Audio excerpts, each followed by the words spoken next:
My name is Paul Wonnefaas, and on behalf of the Identity and Democracy Foundation, it's my pleasure to welcome you here in this room and also the people following us online on YouTube. It's a wonderful pleasure to be in the company of such great, towering intellectual figures in this field. I think we understand that Dr. Lindsay and Professor Furedi put different focus and different accents. So if it were up to me, I would ask to close the door and listen to these gentlemen the rest of the afternoon. But I think I would get in a lot of trouble with the interpreters. So here's what we're going to do. These gentlemen never met before today. So I think it's going to be interesting to have a little discussion and see how they think on various issues, which will be followed by, I will put my clock so that we don't overrun the time. We'll have a little discussion, and then after we will put some questions to you, because we are, of course, very keen to hear your questions on these topics that we discussed. Okay?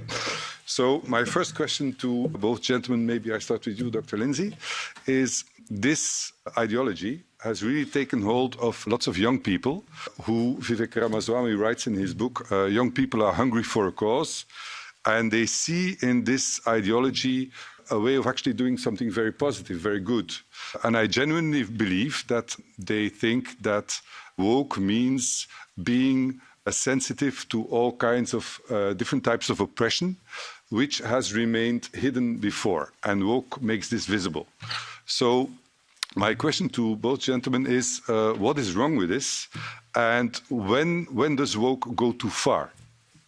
So the second question is far easier, is when does woke go too far? And I delivered this lecture at Oxford in November. On its own terms, woke never goes too far.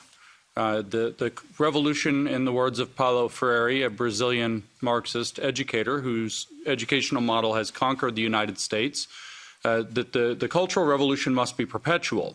In other words, in order to be authentic. In other words, he says, in his own words, that if the revolution ceases to be perpetual, then it becomes a new status quo, and the new status quo has to be conquered.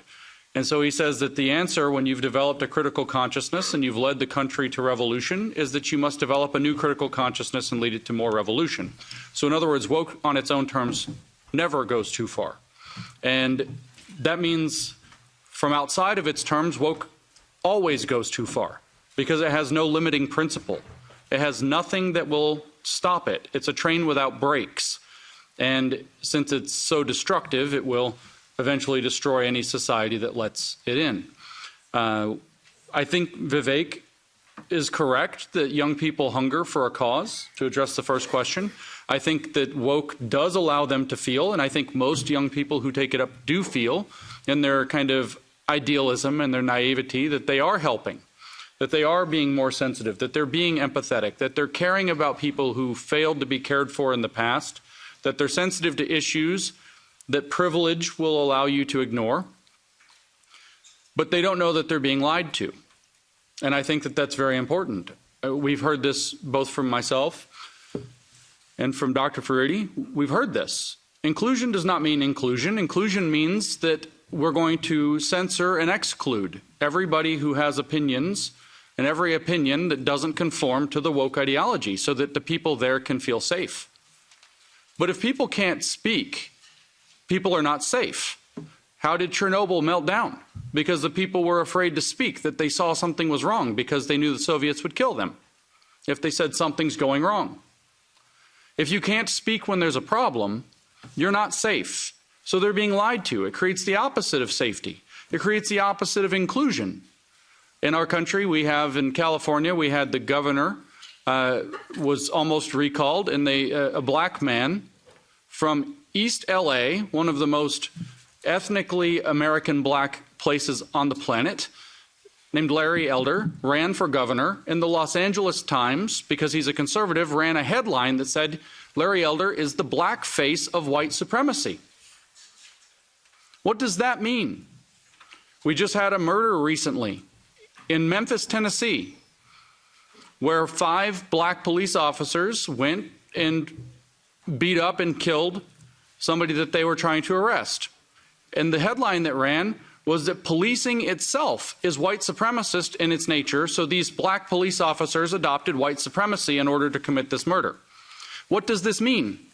It means that in order to be legitimately black or legitimately gay or legitimately a woman, you have to hold the correct opinions. You have to have the correct politics. I hearken back to something that Mao Zedong said in 1957. He said, to not have correct political opinions is like not having a soul. If your opinions are wrong, you don't count. If your opinions are right, you're a person. And so they're being lied to. They're being fed something that feels good. And if they realize that they're being lied to and that what they're being fed is not true, then they might see that what they're creating is actually exactly the opposite. They're not creating safety. They're not creating inclusion. They're not creating a welcoming environment. Everybody's scared to speak. Everybody knows if they say the wrong thing, they will be canceled. And harm builds up, and people won't speak out. And then eventually there are deaths and there are problems because everybody's too afraid to speak.